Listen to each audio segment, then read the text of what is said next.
Hello, I'm back, and hopefully back for good.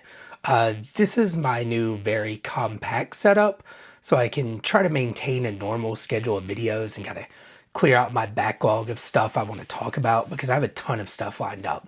I'll probably do a video specifically about this setup, but the Cliff Notes version is it's my Pocket 3 mounted to an Elgato prompter mounted to a mic arm on my desk. This setup should allow me to shoot talking headshots with basically no amount of preparation, like no getting the tripod out, just sit down and shoot. In that same vein, cut me a little slack if there's anything technically weird about this video because this is my first time shooting with this setup. So hopefully it doesn't look or sound too crazy. This is definitely like a work in progress. Anyway, let's get into it. Today I want to talk about the TT Artisan's 40mm f2 lens, specifically on the Lumix S9.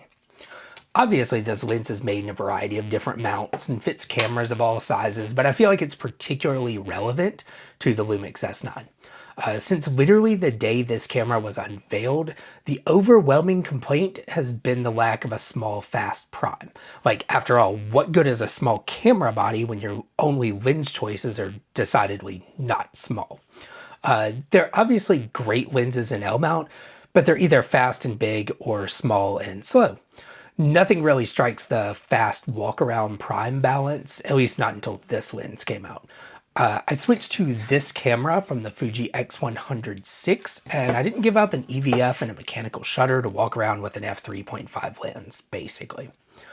Anyway, I'd been keeping up with this lens's release and impatiently waiting for the L-mount variant to be available. The E-mount and Z-mount versions were released first, and those have been thoroughly reviewed on other channels, so check out those videos if you want a very technical pixel peeper style review. Basically, I figure if you want to see photos of brick walls, there are already enough of those, so for this video, I'm going to lean heavily on just showing you a ton of sample photos. Anyway, I pre-ordered this lens literally as soon as pre-orders were available, and in a rare stroke of luck, it showed up a couple of days before a fall break trip to Eureka Springs, Arkansas, so my first use of this lens was, a trip. I got to break it in with a little bit of travel. The very first thing you notice about this lens is the size. It is very small. Like, seriously small for a full frame lens. Like, check out this picture of the TT Artisan 40mm lens beside the Lumix S 50mm lens. The TT Artisan lens and the S9 is still shorter than the Lumix 50 alone. And I'm pretty sure I don't have to tell you how much of a difference that makes when you're carrying a camera around, trying to fit it in a bag, etc. It just carries so much easier.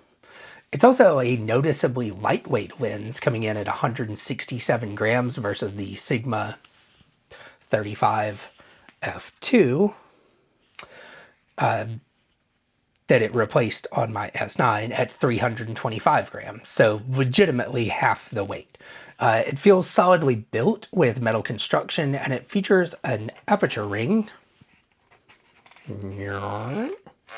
unlike a lot of small primes. There is no way to unclick the aperture ring, however, which honestly makes sense as this is a lens pretty squarely aimed at photographers, and also a cheap lens. If you don't want to pay the added price and complexity for a declickable ring, I think having it always clicky is the right call for this lens. I also want to point out that they send you a lens cap. I think I have it on my Sigma right now. Yeah. That includes a USB-C port. Where's it at? There we are. Yeah, can you see? Yeah, there we go. USB-C port. Anyway, USB-C port is on the lens cap, the bottom cap. And it has contacts in it, and that allows you to update the firmware on the lens. This strikes me as a pretty good solution for firmware updates, maybe tied with Viltrox putting the port on the lens itself, which is nice in that it only requires a USB-C cable, but at the same time that has to add some degree of bulk and complexity to the lens, so moving it to the cap and including it with the lens seems like a pretty good compromise. On one hand, the Viltrox setup is more convenient, but I like that if the port fails in this, I can just buy another lens cap instead of having to send the lens in to have it repaired. Between 35 and 50 millimeters is really my favorite zone for a walk around prime, and this lens lands right in the middle. I super enjoyed the Nikkor 40mm on my Nikon ZF, and this reminds me a lot of that lens in terms of focal length and physical size in a good way. I have some other thoughts on this lens that I'll wrap up with, but for now, I just want to show you like a ton of pictures from it because I think that's the best way to see if you like a lens. Just see what it can do. As I mentioned before, I took it to Eureka Springs, Arkansas. I actually meant to put this video out right after that, but the delay kind of worked out because now I also have a ton of pictures from downtown Memphis and a bunch of pictures from Thanksgiving and Christmas as well. I tried to get a variety of shots at a bunch of different apertures and under a wide variety of lighting conditions. I have outdoor daytime photos, pictures from 200 feet underground in a cave, bunnies lit from below, just a little bit of everything. All of these are straight out of camera JPEGs using a variety of different LUTs. I feel like that's a pretty good representation of using this camera and lens combo as like an everyday carry / travel camera. With that said, I will now stop jabbering and let you guys look at a bunch of pics.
So at this point, you've seen a ton of samples and you probably either like the lens or don't. I find it to be pretty damn good, especially when you take into consideration the size and the price. But honestly, just as a lens in a vacuum, it's a pretty solid lens. It's not a super clinically sharp lens, but it's certainly sharp enough. And to be honest, all small primes are making some level of trade-off in order to be small. There's a reason the very highest end primes are like 100+ millimeters, like in physical length, not 40 something millimeters like this lens is. I feel like whatever trade-offs TT Artisan made to hit this size were the right ones. Center sharpness is great, and if you stop down just a little, it's pretty sharp edge to edge. So much so that I actually put a 1/8 diffusion filter on mine because I like that slightly softer look and a little subtle light bloom. I also just like the rendering on this lens, and I find it generally pleasing. I think there's a time and a place for clinical, optically perfect level sharpness, but I don't particularly want it in my little travel camera. So if it comes down to trading the extra sharpness from like the Lumix S50 1.8 or the Sigma 35 f2 in exchange for much less size and weight, I'll take that trade-off every single time for a carry camera. As far as downsides, it did have a thing where like 1 out of every 20 to 50 shots would be wildly overexposed, but a recent firmware update seems to have fixed that. It was actually in the firmware update notes, because I haven't seen it since I updated the firmware, and I've taken at least a few hundred photos since the firmware update. There's some vignetting wide open, but the camera's vignette correction takes care of it. And to be super clear, most lenses will show some vignetting without the correction applied. I've also heard some people say that they have issues when using single point autofocus near the edges of the lens. But I haven't run into that, maybe just because that's not a shooting style in focus mode that I find myself using all that often. Overall, I'm very pleased with this lens, especially when you take into account that it costs under $200. It's such a compact little lens, basically the only one of this size and speed for L-mount, and it's cheap enough that it's squarely in impulse buy territory. It's a neat little lens on any camera and probably worth having, but specifically for Lumix S9 owners, I can't really think of any compelling reason to not buy it. It's like someone finally made a lens specifically suited to the S9, and it makes the camera actually make sense and feel like a cohesive and competent little travel or everyday carry camera in a way that no other L-mount lens has before.